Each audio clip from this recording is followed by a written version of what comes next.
갈라디아서 6장 17절 한 절만 봅니다.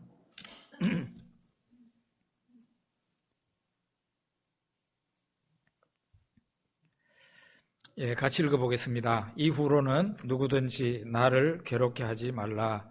내가 내 몸에 예수의 흔적을 지니고 있노라. 아멘. 이후로는 누구든지 나를 괴롭게 하지 말라. 사도 바울을 괴롭게 한 것이 무엇이길래 이렇게 말을 하는 겁니까? 사도 바울에게 괴로운 것이 핍박이었을까요? 사람들이 사도 바울을 핍박할 때 그것이 괴로운 것이었을까요? 사도 바울이나 예수님 당시의 사도들은 핍박을 괴로운 것으로 그렇게 받아들이지 않았습니다. 그저 예수 믿으니까 당연히 핍박받는 거고 오히려 영광이다, 이렇게 생각을 했습니다. 사도행전 5장에 보면 유대 종교 지도자들이 예수님을 죽인 사람들이죠. 그 사람들이 사도 베드로와 사도들을 불러들여서 채찍으로 때리고 이렇게 하면서 예수의 이름으로 말하지 마라, 예수의 이름을 말하지 마라 하고 그들을 채찍으로 때리고 매를 때리고 해서 놓아줍니다. 그때 사도들의 반응은 그랬어요. 오히려 매를 맞으면서 기뻐했다는 겁니다. 예수 이름을 위해서 내가 드디어 능력을 받는 사람이 됐구나 하면서 자랑스럽게 생각하고 기뻐했단 말이에요. 사도 바울도 아마 그랬을 거라 생각합니다. 또 빌립보서에 보면 사도 바울이 감옥에 갇히게 되는데, 복음을 전하다가 감옥에 갇히게 되는데, 사도 바울에게는 아마 경쟁자들이 있었던 것 같습니다. 분명히 예수 믿는 사람이고 사도 바울처럼 복음을 전하는 하나님의 종들인데 사도 바울에게는 경쟁자가 되는 거죠. 그래서 그 사람들은 사도 바울이 감옥에 갇힌 줄을 알고 바깥에서 더 열심히 전도를 했다 그랬어요. 왜 그랬겠습니까? 감옥에 갇힌 사도 바울을 괴롭게 하려고 그렇게 했다. 이거 당연히 좋지 않은 일입니다. 좋지 않은 일이에요. 예나 지금이나 복음 사역자들끼리 이게 과열 경쟁이 벌어져서 순수한 마음으로 복음을 전하고 목회하기가 굉장히 어렵습니다. 오늘날 너무 교인 쟁탈전이 심해지다가 보니까 옆에 교회가 박살나면은 그 옆에 있는 교회가 굉장히 좋아하죠. 왜냐하면 그 박살난 교회에서 교인들이 좀 올 거니까 말이에요. 이런 사기꾼 도둑놈 심보가 오늘날 저뿐만 아니라 많은 주의 종들 마음속에 자리 잡고 있어요. 그러다가 보니까 이런 일이 생기는 거예요. 사도 바울이 감옥에 갇히니까 복음을 못 전하지 않습니까? 그러니까 사도 바울의 경쟁자들이 바깥에서 사도 바울을 괴롭게 하려고 더 열심히 예수를 전했다. 이것이 사도 바울에게 괴로운 일이 되었을까요? 빌립보서에 보면은 사도 바울은 오히려 기뻐했다 그랬습니다. 거칠애로 하나 참으로 하나 전파되는 것은 그리스도니 이로써 나는 기뻐하고 또한 기뻐하리라 그랬어요. 밥을 갖다 준다고 생각해 봅시다. 어떤 사람한테 사도 바울이 밥을 갖다 줘야 돼요. 근데 사도 바울은 감옥에 갇히는 바람에 밥을 갖다 줄 수가 없어요. 그런데 사도 바울의 경쟁자들이 밥을 갖다가 사도 바울이 갖다 줘야 될 그 사람에게 갖다 줬습니다. 사도 바울은 그 일로 인해서 기뻐하고 기뻐한다, 그렇게 말을 했습니다. 자, 그러면은 사도 바울이 무엇으로 인해서 괴로워했을까요? 그것은 바로 믿는 형제가 믿음을 배반하는 것이었습니다. 갈라디아서 1장 6절 7절 한번 우리 읽어보죠. 그리스도의 은혜로 너희를 부르신 이를 이같이 속히 떠나 다른 복음을 따르는 것을 내가 이상하게 여기노라. 다른 복음은 없나니 다만 어떤 사람들이 너희를 교란하여 그리스도의 복음을 변하게 하려 함이라. 사도 바울의 마음에 괴로운 것이 바로 그거였어요. 자기가 복음을 전하고 그래서 예수를 믿은 그 갈라디아 교인들이 많은데 그 교인들이 바울과 바나바가 그곳을 떠나고 난 뒤에 유다로부터 내려온 어떤 선생들, 그 사람들이 자기네들 또 우리도 예수 믿어요 하는 사람들이에요. 그 사람들이 와가지고 예수로는 구원에 충분하지 않습니다. 예수 믿는다고 구원받습니까? 우리들처럼 할례 받고 율법 지켜야 됩니다 라고 주장하는 사람들이에요. 그 사람들이 와가지고 그런 가르침을 그렇게 가르칠 때 갈라디아에 있는 많은 교인들이 순전한 복음을, 예수만으로 구원받는다는 이 순전한 복음을 버리고 그들을 따라간 거예요. 이것은 믿음을 배반한 것입니다. 예수 플러스 알파가 그렇게 나쁜 건가? 그런 생각할 수 있죠. 아주 나쁜 겁니다. 예수님이 어떤 분이에요? 예수님은 이 세상에 오신 임마누엘, 하나님이에요. 하나님. 근데 예수님만으로, 예수 십자가만으로 구원 못 받습니다 하면 뭐가 되겠습니까? 그것은 이 세상에 오신 하나님의 권위를 깨는 것이 되고 예수 십자가를 심지어 모욕하는 것이 되는 겁니다. 그래서 굉장히 작은 것 같이 보이면서도 작은 게 아니에요. 이거는 일종의 영적인 간음입니다. 구약 호세아서에 보면은 그 당시 유대인들과 이스라엘 하나님을 믿는다는 사람들이 어떤 나쁜 짓을 했는지 보여주고 있죠. 우상 숭배는 바로 영적인 간음인데 여러분 오해하지 말아야 되는 것은 유대인들이, 구약 유대인들이요, 여호와 하나님 믿는 것을 그만두고 이제 성전도 안 가고 그냥 바알과 아세라만 섬긴 걸로 오해하면 안 됩니다. 그들은 바알과 아세라 우상을 섬기면서 여전히 성전을 열심히 쏘다니고 있었어요. 성전에 가서 예배 드리고 그 다음에 나와가지고 또 바알과 아세라 신상에 가가지고 우상 앞에 가서 절도 하고 이렇게 했던 겁니다. 그것이 바로 하나님의 분노를 일으킨 거예요. 그래서 종교 혼합주의는 위험한 것입니다. 위험할 정도가 아니죠. 죽음이죠, 죽음. 집에 남편이나 아내가 꼬박꼬박 집에 잘 들어오면은 그게 좋은 남자와 좋은 여자일까요?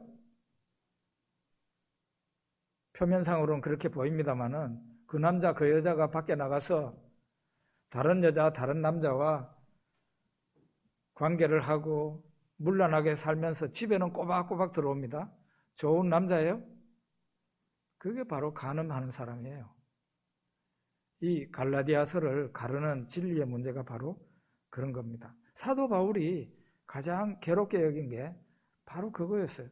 예수를 믿는다면서도 할례를 받아들이고 율법주의를 받아들이는 거기에서 바로 그것이 배교예요, 배교. 예수님을 등지는 행동이라고요. 영적인 간음이라고요. 그것이 사도 바울을 괴롭게 한 것입니다. 그래서 사도 바울은 이 갈라디아서를 상당히 길죠. 이 갈라디아서를 써가지고 그 갈라디아 교회에 보내요. 이 편지글을 받고 그 떠나간 교인들이 얼마나 돌아왔는지 그거는 잘 모릅니다. 그건 알 길이 없어요. 그런데 일반적으로 정상교회에서 신앙생활 하다가 이단으로 넘어가 버린 사람들은 다시 돌아오는 일이 거의 없습니다. 그런 일들이 많지 않아요. 저는 이 사탄의 독침을 맞는다는 표현을 잘하는데 이단 교회로 가가지고 그 사람들의 그 가르침을 받는 거예요. 받아들여요. 얼마나 오랫동안 받느냐가 또 문제이지만 받으면 그 영혼은 사탄의 독침을 맞는 게 되는 거예요. 사탄의 독침을 맞아요.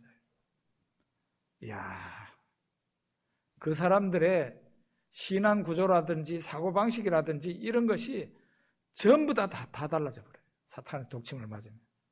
심지어는 이단에서 큰 상처를 받고 못 볼 것을 보고 난 뒤에 거기 못 있잖아요. 나와서 자기 옛날에 다니던 교회를 와도 그 사람은 정상적인 신앙생활을 잘 못합니다. 성경을 봐도 이상한 생각을 해요. 정상적인 생각을 못하고.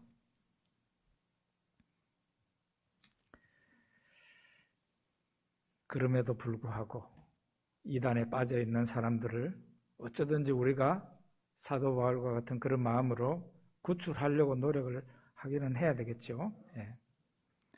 오늘 이 본문의 말씀 이후로는 누구든지 나를 괴롭게 하지 말라. 내가 내 몸에 예수의 흔적을 지니고 있노라. 누구든지 나를 괴롭게 하지 말아라. 나를 떠나는 것은 괜찮은데 복음을 떠나는 것이 너무 괴롭다. 그런 얘기. 근데 여기에서요, 내가 내 몸에 예수의 흔적을 지니고 있노라 그랬는데 이 말씀이 무슨 말일까요? 사도 바울이 말하는 예수의 흔적이 도대체 어떤 것일까요? 중세 가톨릭 교회에서는 신자의 몸에 아주 그것도 열심히 예수님을 믿는 사람이죠. 아주 특별히 예수를 믿는 그 신자의 몸에 예수님 몸에 있었던 그 창자국, 손에는 손과 발에 못자국이 있었잖아요. 그런 현상이 그 신자의 몸에 나타난다고 그렇게 믿었습니다. 전설에 성 프란시스가 예수의 고난과 십자가를 깊이 묵상할 때 그 성 프란시스에게 이런 것이 나타났다. 그렇게 얘기를 해요. 핏빛의 돌기가 여기 옆구리하고 또 손목과 발에 나타났었다. 그런 얘기를 합니다. 이 외에도 뭐 어떤 신자들은 예수님 가시관서 썼을 때 여기에 찢어지고 피가 나는데 그런 현상이 나고 뭐 그랬다는 그런 얘기, 전설이, 가톨릭에는 그런 전설이 있어요. 자, 그러면은 이 흔적이라는 말이 도대체 어떤 말일까요? 헬라어로는 스티그마타라는 단어입니다. 스티그마타. 예수의 흔적이라는 말이 예수의 스티그마타라는 말이에요. 이 스티그마타는 뭔가 하면은 말이나 소 그리고 노예한테 주인의 불도장을 찍은 거예요. 그러니까 몸에다가 노예 같은 경우 시장에서 사가지고 왔으면은 이제 너는 내 거다 해가지고 불로 벌겋게 쇠를 달군 이 주인의 도장이 있어요. 그걸 불에 달궈가지고 어깨나 이런 데 지지직 해가지고 그걸 하는 겁니다. 평생 가는 거죠. 말과 소에도 바로 이런 것을 했습니다. 그걸 바로 스티그마타라 그래요. 스티그마타. 이 로마 시대 때는 그렇게 말을 했어요. 자, 그러면 사도 바울이 문자적으로 말하자면 내 몸에는 예수의 스티그마타가 있다. 나를 괴롭게 하지 말아라 하고 말을 했는데 그게 도대체 뭘까요? 유명한 설교자인 존 스토트 인용을 제가 많이 하는데요. 가톨릭이 말하는 식으로 해석하지 않았습니다. 그렇게 해석하지 않고 사도 바울이 예수를 전하다가 핍박받는 그런 상황에서 상처를 많이 입었어요. 사도 바울이. 그 상처가 나중에 흉터가 됐지 않습니까? 그 예수 전하다가 생긴 상처의 흉터, 그 흉터를 사도 바울이 스티그마타라고 했을 것이다. 그렇게 해석을 하는데요. 저도 그렇게 해석하고 싶어요. 우리 고린도후서 11장 23절에서 27절 한번 읽어봅시다. 좀 긴데요. 같이 읽어봅시다. 그들이 그리스도의 일꾼이냐 정신없는 말을 하거니와 나는 더욱 그러하도다. 내가 수고를 넘치도록 하고 옥에 갇히기도 더 많이 하고 매도 수없이 맞고 여러 번 죽을 뻔하였으니 유대인들에게 40에서 하나 감한매를 5번 맞았으며 3번 태장으로 맞고 1번 돌로 맞고 3번 파선하고 일주야를 깊은 바다에서 지냈으며 여러 번 여행하면서 강의 위험과 강도의 위험과 동족의 위험과 이방인의 위험과 시내의 위험과 광야의 위험과 바다의 위험과 거짓 형제 중에 위험을 당하고 또 수고하며 애쓰고 여러 번 자지 못하고 줄이며 목마르고 여러 번 굶고 춥고 헐벗었노라. 사도 바울이 감옥에 갇혔다 그랬는데 여러 번 감옥에 갇혔죠. 그 감옥에 갇히면 그냥 격리된 공간에다가 그냥 집어넣어놓고 끝나는 게 아니고 로마 시대 때 감옥은 다 벽에다 이렇게 죄수를 벽에다가 고정을 시키는데 쇠고랑이죠. 쇠고랑을 다 채웠어요. 착고에 채웠어요. 그것이 이 손목과 발목 이런 데다가 상처를 내게 되어 있습니다. 거기다가 여기 보십시오. 사도 바울이 유대인들에게 40에 하나 감한매를 5번 맞았다 그랬는데 유대인들이 자기 동족한테 40대를 때리지는 못해요. 왜냐하면 율법에 40대를 때리지 못하도록 했어요. 동족을 너무 잔인하게 대하는 거기 때문에 율법에서 금하고 있는 거예요. 그러니까 이 유대인들이 한 개 딱 모자라는 39대를 5번이나 때렸다 그랬어요. 5번이나. 그러고 난 뒤에 또 맞은 적이 있는데 이게 뭔가 하면은 3번 태장으로 맞았다. 이거는 이제 몽둥이로 맞은 거죠. 그리고 한 번은 돌에 맞고 이렇게 했다. 이런 일이 생겼을 때 사도 바울의 몸에는 상처가 생기지 않을 수가 없죠. 그 상처가 나중에 피가 흐르고 그러더라도 상처가 이제 낫고 난 뒤에는 흉터가 되는 거예요.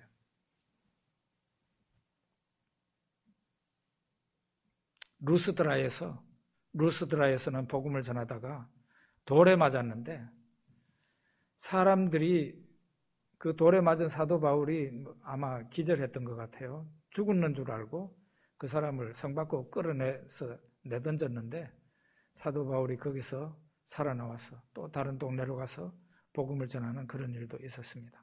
이렇게 사도 바울이 복음을 전하는 상황에서 복음을 전하다가 얻어맞기도 하고 뭐 다치기도 하고 해서 생긴 상처가 사도 바울의 몸에 흉터로 남아 있었다는 거죠. 그 흉터를 사도 바울이 스티그마타라고 말하지 않았을까, 그렇게 생각해 볼 수 있는 겁니다. 자, 사도 바울은 자기가 받는 핍박을 어떻게 이해했을까요?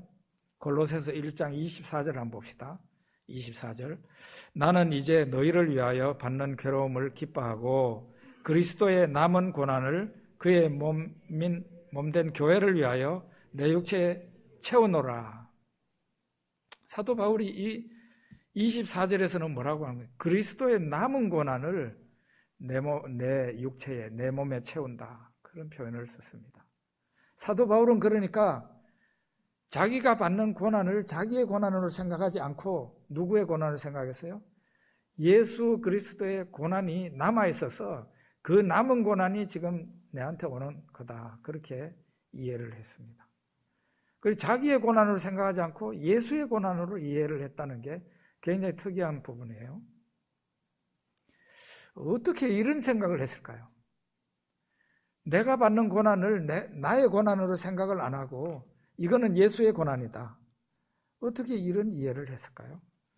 사도행전 9장 4절에서 5절 한번 봅시다. 우리 같이 읽죠. 땅에 엎드러져 들음에 소리가 있어 이르되 사울아 사울아 네가 어찌하여 나를 박해하느냐 하시거늘 대답하되 주여 누구시니까 이르시되 나는 네가 박해하는 예수라.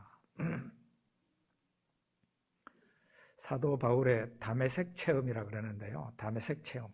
사도 바울이 정말 막 예수 믿는 사람들 잡아 죽이고 싶어가지고 그냥 외국인 시리아의 수도 다마스커스까지 거진 다 도착을 한 상황이었는데, 그때 다메섹에 도착하기 직전에 사도 바울에게 부활하신 예수님이 나타났습니다. 사울아, 사울아, 네가 왜 나를 핍박하느냐? 사도 바울이 물었어요. 주여 누구십니까? 나는 네가 박해하는 예수라 그랬습니다. 바울신학이라는 것, 성경학자들이 바울신학을 공부하는데요. 이 바울신학의 근원이 어디인가? 대부분 다 인정하는 것이 사도 바울의 다메섹 체험이다, 이렇게 말을 합니다.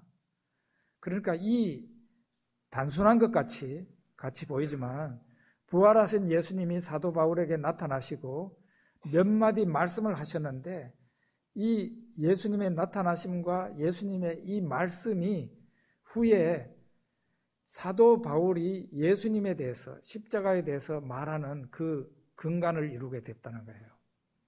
그러니까 오늘 이 말씀도 사울아, 사울아, 네가 왜 나를 핍박하느냐 하는 이 말이 단순한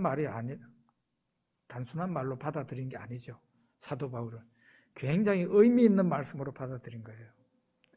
사실은 사도 바울은, 우리가 그 성경을 연구해 보면 사도 바울은 예수님을 만난 적이 없었던 사람이에요. 예수님이 십자가에 달려 죽으실 때는 사도 바울은 자기 지금의 터키 지역인데 다소 자기 고향에 가서 있었던 것 같습니다. 그러니까 사도 바울은 예수님이 사역하시던 3년 동안 하고 십자가에서 죽으시고 부활하시고 하는 그 근간에는 예루살렘과 유다 땅에 있지 않았죠. 그랬던 사람이에요. 그러니까 예수님을 본 일도 없고 예수님에게 핍박을 가한 일도 없는 거예요, 사도 바울이. 그럼에도 불구하고 예수님은, 부활하신 예수님이 나타나셔서 사울아, 사울아, 네가 왜 나를 박해하느냐 그랬거든요. 왜 예수님이 이런 말씀을 하신 겁니까? 사도 바울은 교회를 박해했으면 하고 했지, 예수 믿는 신자를 박해했으면 했지, 예수를 박해한 건 아니잖아요. 근데 예수님은 왜 네가 나를 박해하느냐 그랬어요?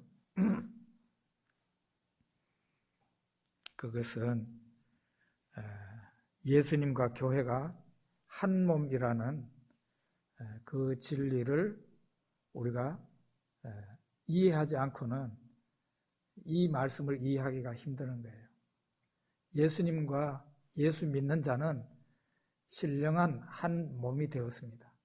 우리는 육체적으로는 분명히 떨어져 있는 개체지만 예수 믿는 사람도 그렇고 예수님도 그렇고 한 몸으로, 신령한 한 몸으로, 영적인 한 몸이 되었다, 이 말이에요. 부부간에도 마찬가지예요. 부부간에도 분명히 떨어져 있는 남자와 여자인데 부부가 되면은 이게 영적으로 한 몸을 이루게 됩니다. 그거를 인정할 수 있어야 돼요. 나하고 저 사람하고는 한 몸이다. 교회 역시 마찬가지입니다. 교회가 여러분과 저는 떨어져 있는 것 같습니다. 그런데 실제로는 예수님 몸 안에 연결되어 있는 지체입니다. 그래서 요즘 지체라는 말 잘 쓰죠. 예수님 몸 안에 있는 한 구석이다는 거죠. 한 부분이다는 거죠. 이렇게 예수님과 예수님의 몸된 교회가 하나예요. 그러니까 예수님의 몸된 교회를 핍박하거나 예수님 몸의 한 지체인 어떤 신자를 박해하면 예수님에게 박해를 하는 것과 똑같은 일이 되는 거죠. 그래서 우리가 적용해서 이해를 한다면 내 몸에 예수의 흔적을 지니고 있노라 하는 이 말은 사도 바울이 핍박을 받은 자국들인데 사도 바울은 뭐라고 그랬어요? 예수의 남은 고난을 내 몸에 채운다, 그런 말을 했죠. 그래서 그 예수의 흔적이라는 것은 결국 예수를 위해서 핍박을 받다가 복음을 전하다가 핍박받은 상처가 변해서 흉터가 되었는데 그 흉터를 말하는 것으로 보는 것입니다. 이제 후로는 누구든지 나를 괴롭게 하지 말라. 내가 내 몸에 예수의 흔적을 지니고 있노라. 사도 바울이 이렇게 말을 했어요. 야, 참 사도 바울이 그 복음을 전한 그 터키 지역하고 그리스 지역을 예전에 가보는 기회가 있었습니다. 저는 그 사람이 사람으로 보이지 않고 거의 신적인 존재로 보였습니다. 정말 놀라운 사람이다. 정말 놀라운 사람이다. 성경 속에서 수많은 성인들이 등장합니다. 귀한, 위대한 인물들이 등장합니다. 그런데 그 어떤 사람도 사도 바울처럼 예수로 물들지는 않았습니다.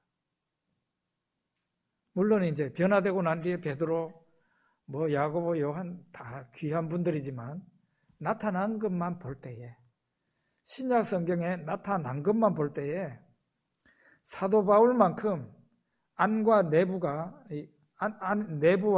바깥이 완전히 예수로 변화된 사람은 성경 속에서 만나기 힘든다. 그 정도로 이 사람은 예수화된 사람이다. 그렇게 우리가 이해할 수 있어요. 우리는 사도 바울에게서 어떤 점을 본받게 될까요? 첫째로는 그의 헌신과 희생입니다. 우리 고린도후서 5장 14절 15절 한번 읽어봅시다. 그리스도의 사랑이 우리를 강권하시는도다. 우리가 생각하건대 한 사람이 모든 사람을 대신하여 죽었은즉 모든 사람이 죽은 것이라. 그가 모든 사람을 대신하여 죽으심은 살아있는 자들로 하여금 다시는 그들 자신을 위하여 살지 않고 오직 그들을 대신하여 죽었다가 다시 살아나신 이를 위하여 살게 하려 함이라. 사도 바울은 예수의 죽음을 바로 예수님과 함께 자기 자신이 죽은 것으로 받아들였어요.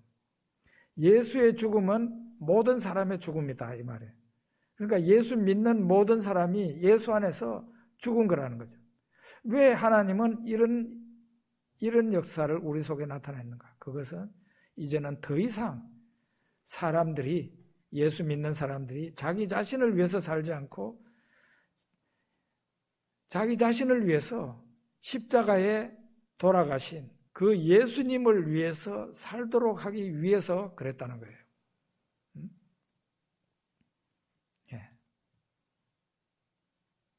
정말 사도 바울은 예수를 알고 난 다음에 완전히 변화됐습니다. 180도 달라졌어요.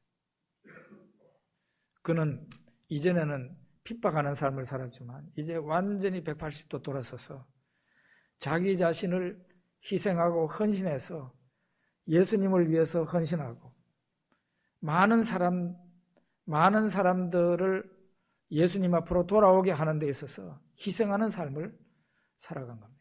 그래서 사도 바울의 인생은 희생이었다, 헌신이었다, 그렇게 말을 할 수 있어요.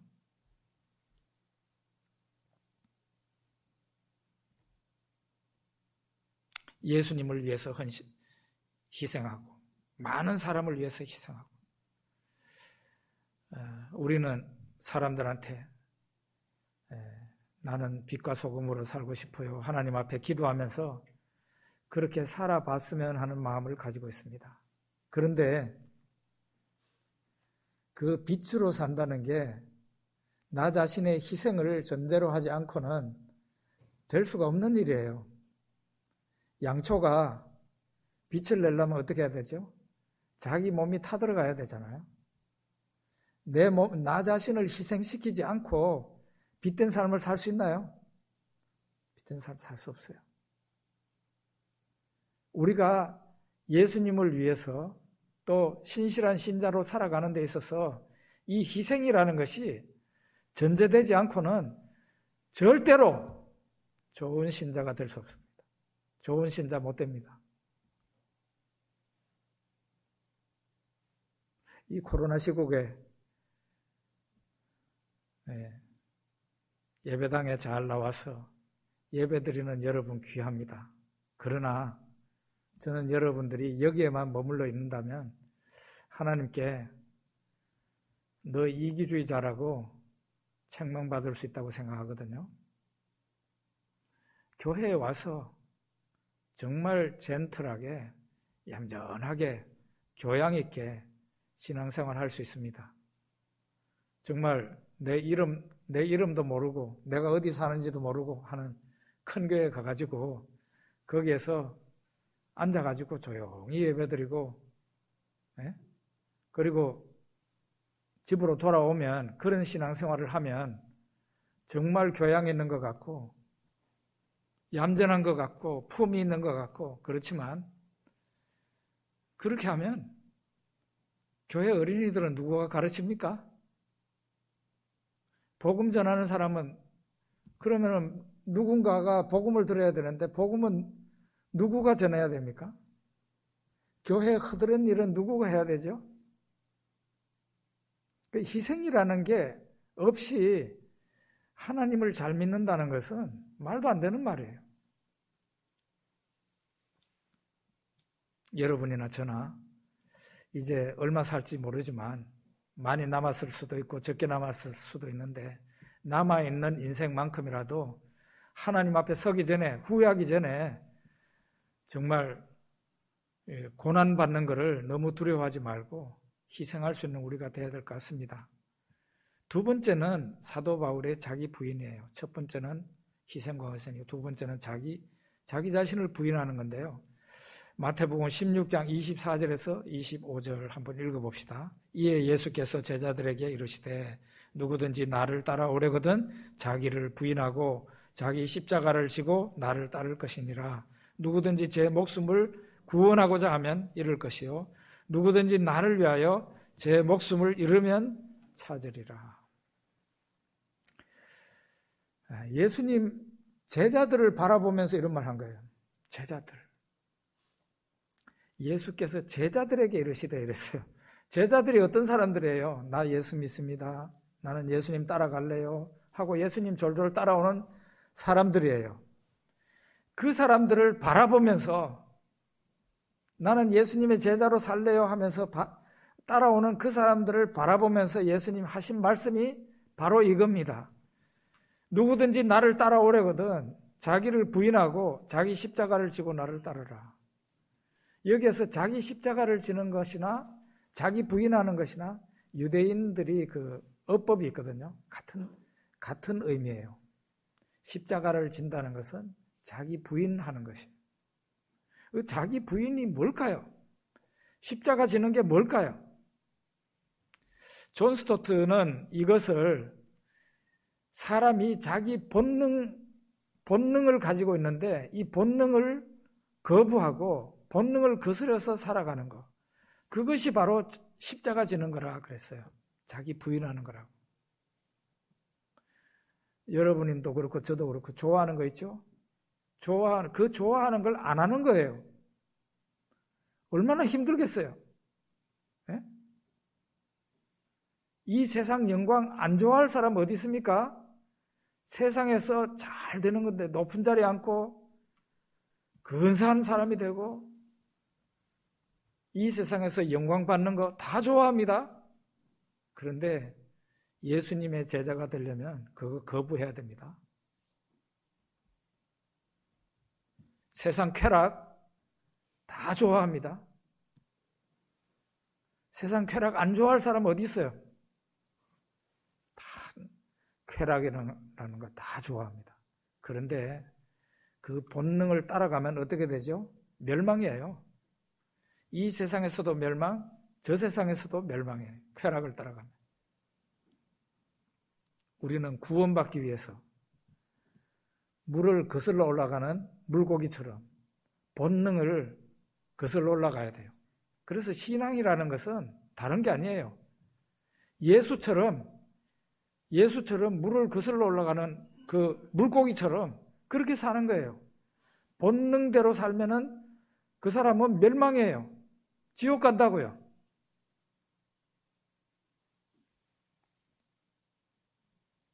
롯의 아내가 소돔성이 멸망할 때 롯과 그의 아내 자식들이 도망을 가다가 뒤로 돌아보지 말라고 천사가 얘기를 했는데 뒤를 돌아봤습니다. 소금 기둥이 됐어요. 롯의 아내는 뒤로 돌아볼 때 무슨 생각을 갖고 뒤로 돌아봤을까요? 저 아까운 거, 저 좋은 거 다 타버리네. 내 그동안 내 모아놓은 재산 다 타버리네. 다 없어지네. 세상에 대한 아쉬움이에요. 그것은 그만큼 세상을 좋아했다는 얘기가 되는 거예요. 소금 기둥이 됐습니다. 사도 바울이라고 본능이 없었을까요? 당연히 있었겠죠. 그 사도 바울도 마음 한구석에 세상 영광과 쾌락을 누리고 싶은 마음 왜 없었겠어요? 사도 바울이 쓴 글 가운데 편지 가운데 나도 베드로처럼 아내를 데리고 다닐 그런 권이 없겠느냐라고 말해요. 나도 원하면 결혼할 수 있고 저 베드로처럼 같이 아내하고 같이 돌아다닐 수 있어. 그런 얘기를 하는 거예요. 근데 사도 바울이 뭐라 그랬죠? 나는 모든 사람이 나와 같이 되기를 원하노라. 철저히 더 하나님 앞에 철저히 헌신하는 그런 인생을 살고 싶었던 것입니다. 사도 바울은 바로 이런 것이 다 예수님을 모방하는 데서 나온 거예요. 희생과 헌신, 예수님이 하신 대로 한 거예요. 자기 자신을 부인하고 십자가 지는 거, 이것도 예수님처럼 하는 거예요. 예수님이 그렇게 하셨어요. 자, 그리고 마지막으로 사도 바울은 하늘의 상급을 바라봤습니다. 디모데후서 4장 7절 8절 읽어봅시다. 나는 선한 싸움을 싸우고 나의 달려갈 길을 마치고 믿음을 지켰으니 이제 후로는 나를 위하여 의의 면류관이 예비되었으므로 주 곧 의로우신 재판장이 그날에 내게 주실 것이며 내게만 아니라 주의 나타나심을 사모하는 모든 자에게 도니라. 사도 바울은 하늘의 상급을 바라보면서 인생길을 걸었습니다. 사도 바울의 마음속에 저 하늘의 상급이 항상 있었다는 얘기입니다. 정상적인 신자, 기독교 신자이면서 정상적인 신자는 하늘의 상급을 바라보게 되어 있습니다. 그냥 이 세상에서 예수 믿는 걸로 충분한 게 아니라 그러면 내가 어떻게 더 열심히 주님을 위해서 살아야 될 것인가? 그런 동력이 어디에서 나옵니까? 내가 장차 하나님 앞에 서게 된다는 것이에요. 그때에 하나님께서 내게 주실 상이 어떤 것인지 잘 모르지만 분명히 예수님 앞에 충성을 다하고 복음을 위해서 충성을 다한 사람한테는 거기에 합당한 결과를 주십니다. 보상을 주신다. 그래서 여러분, 물론 감사 감격해서 하나님 위해서 살지만 또 하나는 하늘의 상을 바라보고 열심히 신앙생활 하는 거예요.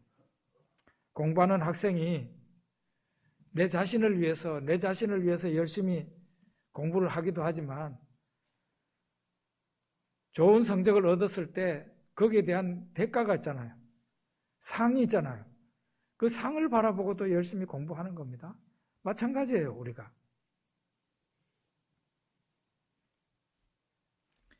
예수님께서 왜 그 참기 힘드는 고통의 십자가, 모욕과 수치의 십자가 그 앞으로 성큼성큼 다가가셨을까요? 예수님은 얼마든지 도망칠 수 있는 기회가 있었죠. 근데 예수님은 도망가지 않았어요. 두려우면서도 십자가가 무서우면서도 십자가를 향해서 나갔어요. 왜 그랬을까요? 십자가로 가는 그 길에 마지막에 십자가가 있지만 십자가 다음에는 부활 영광이 있었기 때문이에요. 같은 길이에요. 같은 길. 다른 길이 아니라고요. 우리가 가는 이 생길도 마찬가지예요. 우리도 예수처럼 나의 십자가를 받아들이고 이 길을 묵묵히 가면 고난이죠. 때로는 죽음이죠. 그렇지만 그 길 끝에, 고난 끝에는 뭐가 있어요? 영광이 있어요. 저는 좀 나이 어릴 때는, 예수 믿고 얼마 안 됐을 때는 이런 것이 별로 실감이 안 났어요. 이제는 점점 저 하늘나라가 분명해지고 내가 무엇을 위해서 살아야 되겠는가 하는 게 더 분명해져요.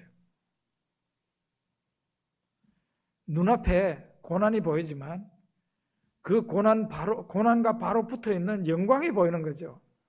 그 영광을 바라보면서 나도 십자가를 받아들여야 되겠구나, 그런 생각을 하게 되는 거예요. 예, 사도 바울이 말했습니다. 이제후로는 누구든지 나를 괴롭게 하지 말아라. 내 몸에 예수의 흔적을 지녔노라. 우리는 이 구절을 통해서 우리도 그냥 예수 믿는 우리도 그냥 인생을 흘러보내서는 안 되는 거구나. 사도 바울처럼 인생을 살아야 되겠구나 하는 그런 생각을 하게 됩니다. 기도하겠습니다.